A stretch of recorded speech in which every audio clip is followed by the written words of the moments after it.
Oi pessoal, bem-vindos a mais uma aula aqui do Destravei Concursos.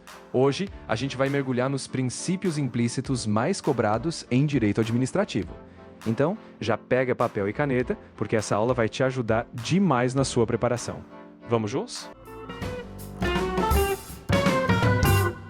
Então, pessoal, hoje a gente vai falar sobre os princípios implícitos no direito administrativo. Nem todos os princípios estão escritos na Constituição, mas eles surgem da interpretação, da jurisprudência, da lógica do sistema e até de leis infraconstitucionais. Eles têm a mesma força que os explícitos e, olha, caem demais nas provas. Ou seja, é conteúdo quente para você garantir uns pontinhos. Vamos que vamos. Olha só o que a gente vai ver hoje. Vamos falar de autotutela, segurança jurídica, razoabilidade, proporcionalidade, motivação, continuidade dos serviços públicos e finalidade. Esses são os queridinhos das bancas. Então já sabe, cada um desses temas pode ser aquele pontinho a mais que faz diferença. Vamos entender cada um deles com calma, tá? Vamos nessa? Agora vamos falar de autotutela. A administração pública tem o poder de rever seus próprios atos sem ninguém precisar pedir. Se o ato for ilegal, é um dever anulá-lo, com efeito ex tunc, ou seja, ele volta lá do começo, como se nunca tivesse existido. Já a revogação é quando o ato é legal, mas por conveniência ele deixa de valer dali para frente, com efeito ex nunc. É aquele poder de ajustar as coisas em prol do interesse público. Simples assim. E olha só, pessoal, aqui a gente tem duas súmulas do STF que você precisa ter na ponta da língua para o concurso. A súmula 346 diz que a administração pode declarar nulo um ato ilegal. Já a súmula 473, que é super cobrada, diz que a administração pode tanto anular atos ilegais quanto revogar atos por conveniência. Ou seja, isso fundamenta tudo que a gente falou da autotutela. Não esquece de dar uma olhadinha nessas súmulas depois. E claro, a autotutela tem limites. Primeiro, existe um prazo de 5 anos para anular atos que beneficiam alguém, a menos que haja má-fé. E segundo, se essa anulação mexer com o direito de alguém, tipo uma aposentadoria, o devido processo legal tem que ser respeitado, com contraditório e ampla defesa. Ou seja, a administração tem poder, mas com responsabilidade e prazo. Simples e justo, né? Agora, gente, atenção ao que as bancas adoram cobrar. Elas gostam de confundir anulação e revogação. Anular é dever em ato ilegal e retroage. Revogar é escolha da administração e não retroage. O judiciário só anula o ilegal, não revoga. E lembra dos limites, o prazo de 5 anos e a ampla defesa. Por fim, não precisa de provocação. A administração age sozinha, de ofício. Então, na prova, fique esperto com essas pegadinhas. Agora vamos falar sobre o princípio da segurança jurídica. Ele garante estabilidade e previsibilidade na relação entre você e a administração. O que isso impede? Mudanças de entendimento repentinas, retroatividade que prejudica alguém e desconstituir situações já consolidadas. É a base do Estado de Direito. E tem respaldo legal. Artigo 5º, inciso 36 da Constituição, artigo 2º da LNDB e o artigo 54 da Lei 9.784. Então, sem susto, a confiança é protegida. A segurança jurídica se apoia em 3 pilares. Primeiro, estabilidade. Aquilo que já está consolidado não pode ser desfeito sem uma razão forte. Segundo, proteção da confiança legítima. Quem age de boa-fé tem que poder confiar no Estado. E terceiro, nada de retroatividade prejudicial.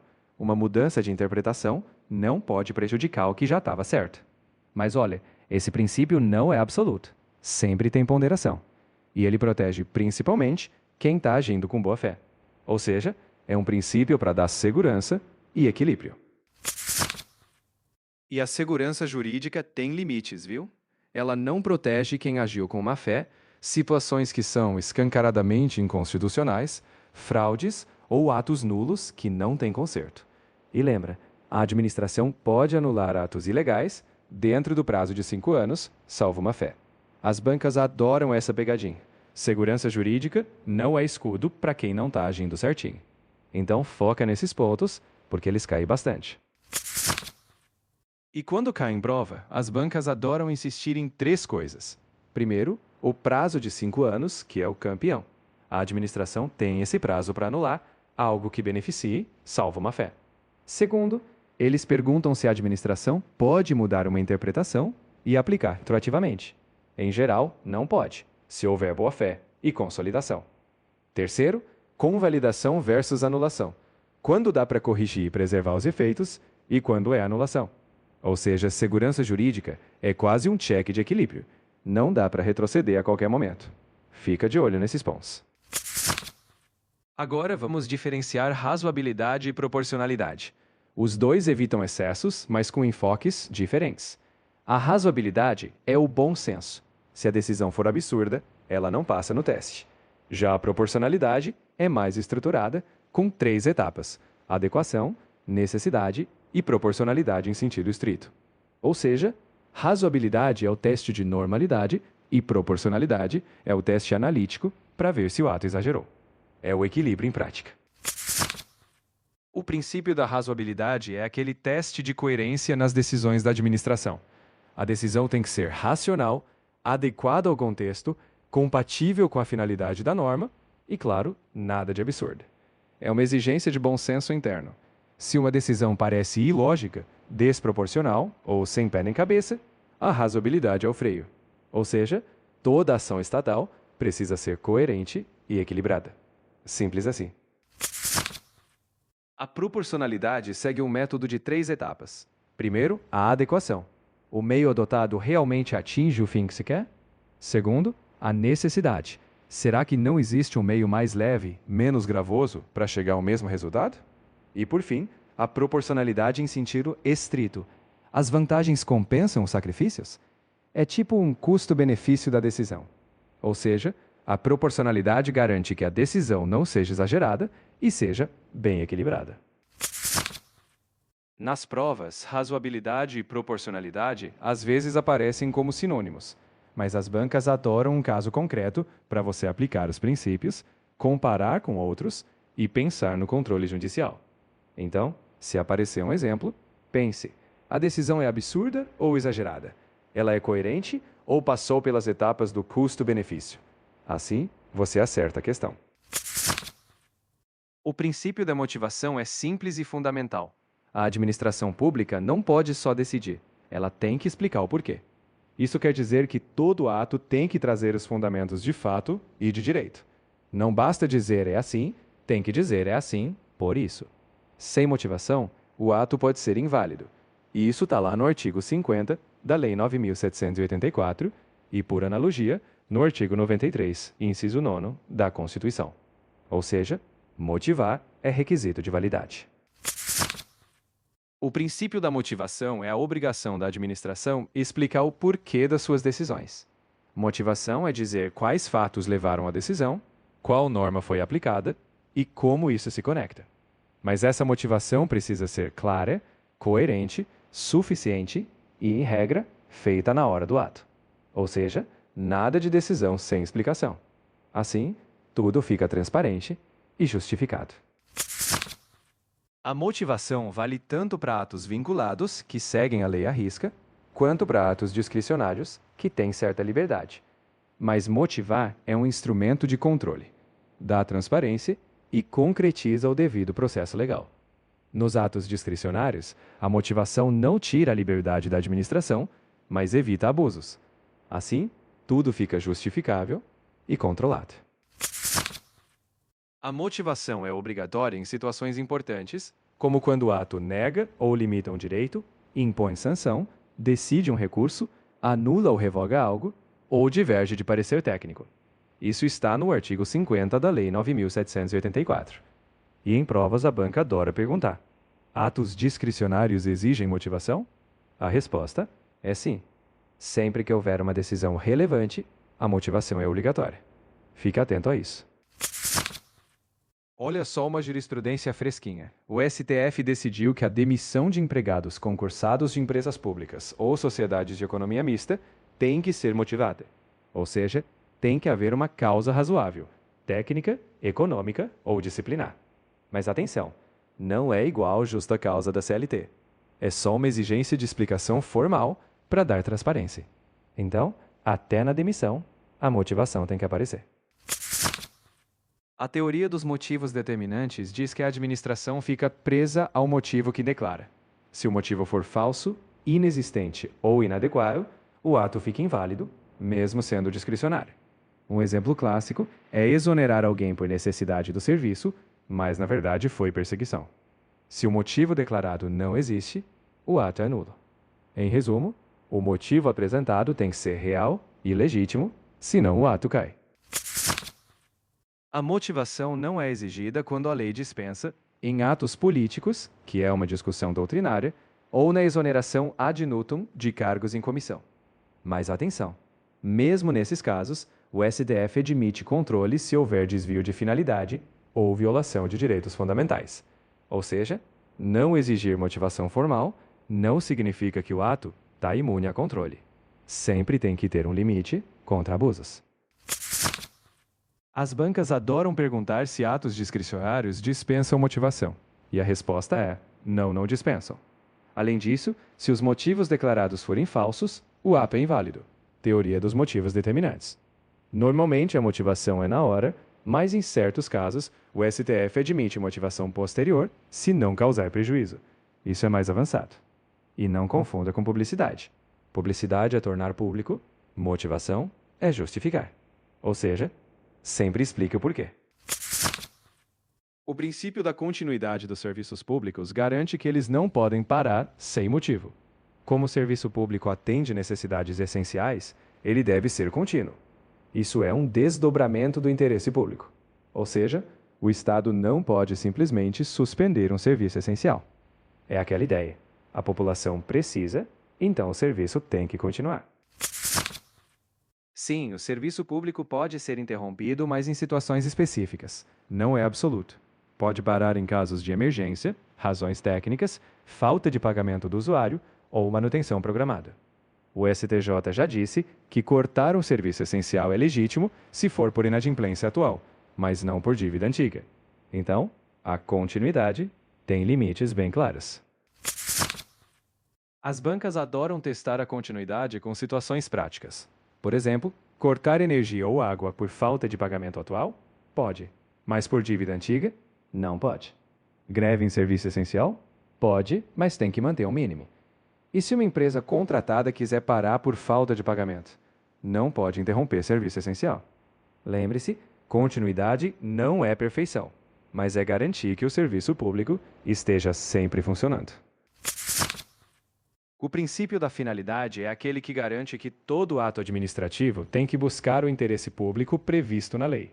A administração não age por vontade própria, mas para cumprir a finalidade legal da norma. Isso vem do Estado de Direito e da legalidade. E está lá no artigo 2º da Lei 9.784.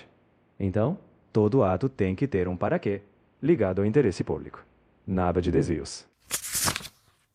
No princípio da finalidade, todo ato da administração tem que buscar o interesse público, essa é a finalidade geral, e cumprir o objetivo previsto na norma, finalidade específica.